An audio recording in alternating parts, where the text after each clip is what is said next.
Okay, good morning, class 5th students, subject English. This is lecture number 39 and today is July 10th, 2021. Okay, continuing with our reading part of lesson number 5, students turn to page number 58, second last paragraph and follow the video attentively. Okay, अब मैं read करने जा रहा हूँ, so please follow me. When Tansen and the emperor reached his hut, Santharidas was busy with his daily chores. When they requested him to sing, he smiled but said firmly, "I'm long past the age for singing." Okay, जब तानसेन और बादशाह संथारिदास के हट पे पहुंचे, वे अपने रोज़ की कामकाज करने में बिजी थे. Here daily chores का मतलब है everyday household works, मतलब कि घर के रोज़ करने वाले काम. ठीक है. फिर जब तानसेन और बादशाह ने उनको गाना गाने के लिए रिक्वेस्ट किया तो संत हरिदास ने एकदम स्ट्रिक्टली कहा कि अब उसके गाना गाने की उम्र बीत चुके हैं, इसलिए वो गाना नहीं गाएंगे. ठीक है. Even his favorite pupil could not persuade him to change his mind. Okay, now go to the next page. However, Tansen knew how to get around him. He offered to sing before his guru, and then as he sang, he made a deliberate mistake. "That's not right." "No, Tansen," cried his teacher, amazed. "What has happened to you?" Okay. संत हरिदास के सबसे प्रिय यानी favourite student Tansen भी उसको गाना गाने के लिए मना नहीं कर पाया. ठीक है. पर तानसेन को भली भांति पता था कि उसको किस तरह से संत हरिदास को किस तरह से गाना गवा सकते हैं, इसलिए उन्होंने खुद एक गाना गाने की अनुमति अपने गुरु से लिया. और जब गाना शुरू किया, तानसेन ने जानबूझकर एक गलती किया. ये गलती सुनकर एकदम गुरुजी यानी संत हरिदास हैरानी से बोल पड़े, "तानसेन, ये सही धुन नहीं है, वैसे तुम्हें क्या हो गया?" ठीक है. ओके, आगे पढ़ते हैं. Tansen pretended not to understand his teacher and made the same mistake again. Exasperated, Sant Haridas took the tanpura from Tansen's hand and sang the right note. Then he went on to the next and the next. Okay.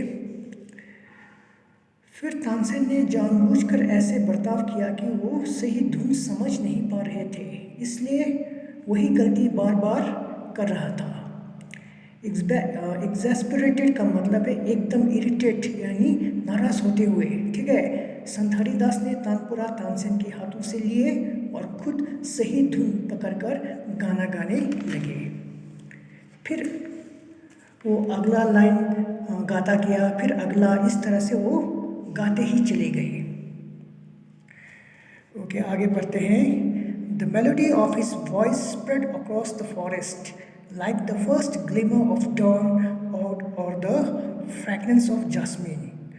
Both Akbar and Tansen listened to him as if hypnotized. Okay, उसके गाने की आवाज़ की मिठास पूरे जंगल में फैलने लगे, जैसे कि सूरज के पहली किरण या जास्मीन फूल की खुशबू फैलता है.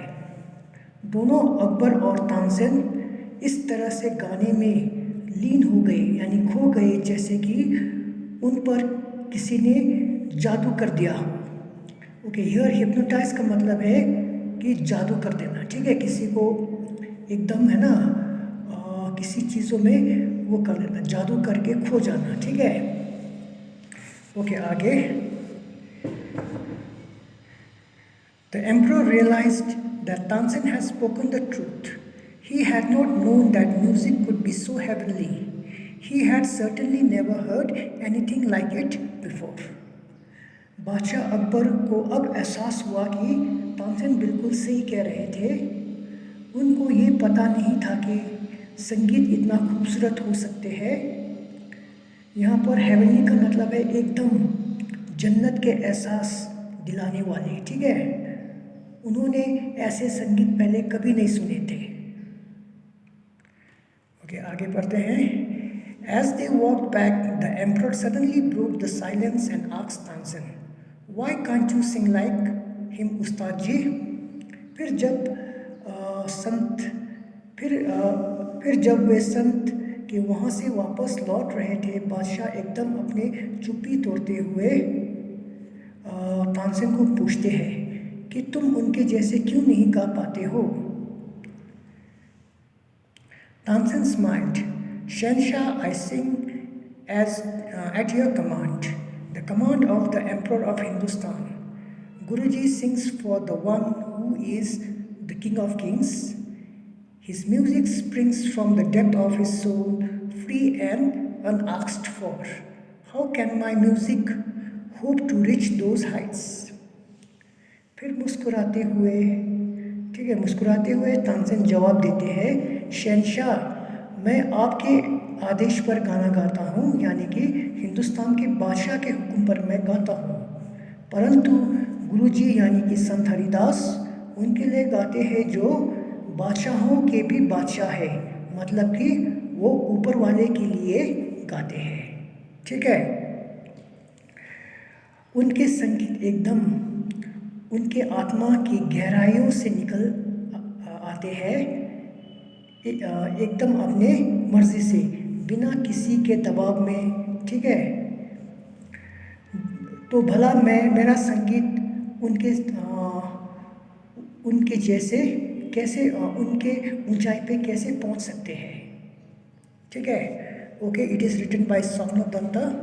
सो स्टूडेंट्स, आज की रीडिंग बस यहीं तक, और हमने लेसन नंबर 5 के रीडिंग को भी कंप्लीट किया। ठीक है। So students, today there is no written homework. For homework read the lesson 2-3 times. सो तब तक के लिए सभी को खुदा हाफिज़, take care and stay safe.